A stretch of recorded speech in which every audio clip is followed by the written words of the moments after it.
హల్లెలూయా! దేవునికి స్తోత్రం. దేవుడైన యేసు ప్రభువారు ఈరోజు మనకు పరిశుద్ధ గ్రంథం నుంచి ఇస్తున్న వాగ్దానము ఆదికాండం 2వ అధ్యాయం 16వ వచనం. మరియు దేవుడైన యెహోవా, ఈ తోటలోనున్న ప్రతి వృక్ష ఫలములను నీవు నిరభ్యంతరముగా తినవచ్చు.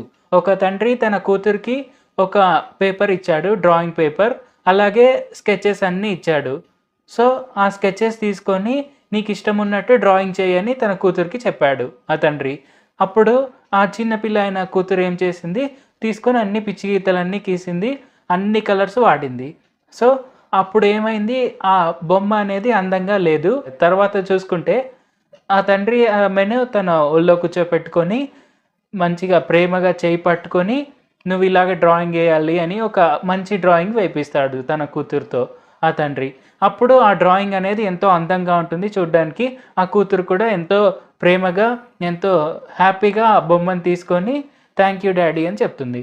సో అలాగే మన దేవుడైన యెహోవా, మన దేవుడైన యేసు ప్రభు వారు కూడా మనకు మన మానవాళికి మొదటగా ఫస్ట్ మానవుడైన ఆదాముకు అలాగే హవ్వకు ఒక తోటను ఇచ్చారు. ఆ తోటలో జీవించడానికి వాళ్ళకి అన్ని రకాల ఫలాలు, అన్ని రకాల వృక్షాలు అన్నీ ఉన్నాయి, మీకు ఏదైనా తినొచ్చు అని వాళ్ళకి ఇచ్చారు. కానీ ఆదాము హవ్వ మాత్రము సాతాను టెంప్టేషన్కి లోనైపోయి ఆ పండు అనేది తిన్నారు.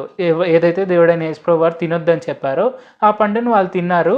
కాబట్టి ఆ తప్పు డెసిషన్ అయిన తర్వాత మనకు మానవాళికంతా శిక్ష పడింది. మానవాళ్ళలో ఉండే ప్రతి ఒక్కరికి మరణం అనే ఆ శిక్ష పడింది. కానీ దేవుడైన యేసు ప్రభు వారు ఈ భూమి మీదకి వచ్చి మన కోసం మరణించి మనకు ఆ మరణాన్ని అనేది కొట్టివేశారు. అలాగే మనల్ని ఆయన పిల్లలుగా జీవించారు. ఆయన మనలో పరిశుద్ధాత్మని నింపారు.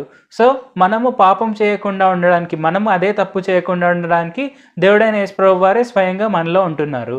సో అది మనము గుర్తించి మనము దేవుడైన యేసు ప్రభు వారికి కృతజ్ఞతాస్తుతులు చెప్తూ, ఎలాగైతే ఒక కూతురు తన తండ్రిని ఎంత ప్రేమగా హత్తుకుంటుందో, లేదంటే ఎంత ప్రేమగా చూసుకుంటుందో, అలాగే మనం కూడా మన దేవుడైన యెహోవా వారిని, మన దేవుడైన యేసు ప్రభు వారిని, మన దేవుడైన పరిశుద్ధాత్మ వారిని అలాగే మనం ప్రేమించాలి, అలాగే మనం హత్తుకోవాలి.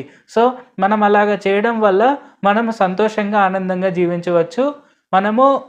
మనము ఈ భూమి మీద ఉన్నంతకాలం హ్యాపీగా ఉండవచ్చు. అలాగే పరలోకంలో కూడా అందరూ హ్యాపీగా ఉండవచ్చు. సో అండ్ ఇక్కడ మనం చూసుకుంటే ఇక్కడ దేవుడైన యెహోవా వారు ఏమని చెప్తున్నారు, ఏ పండైనా నిరభ్యంతరంగా తినవచ్చు.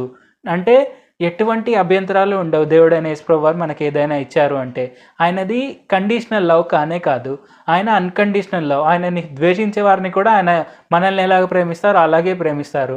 ఆయనను ద్వేషించే వారిని కూడా ఆయన తన కుమారులుగానే కుమార్తెలుగానే ట్రీట్ చేస్తారు. అంతటి గొప్ప ప్రేమమయుడు మన దేవుడైన యేసు ప్రభు వారు. సో అది మనం గుర్తించి ఆయన ప్రేమను మనం అనేకులకు తెలియపరుస్తూ ముందుకు సాగాలి. ప్రార్థించుకుందాం. పరిశుద్ధ జీవాధిపతి జీవంగల దేవ, యేసయ్య మమ్మల్ని ఆశీర్వదించండి, అభిషేకించండి. యేసయ్య మీరు మాకు తండ్రి అయినందుకు మీకే వందనాలు తండ్రి. యేసయ్య మీరు మమ్మల్ని అంత గొప్పగా ప్రేమిస్తున్నందుకు వందనాలు తండ్రి.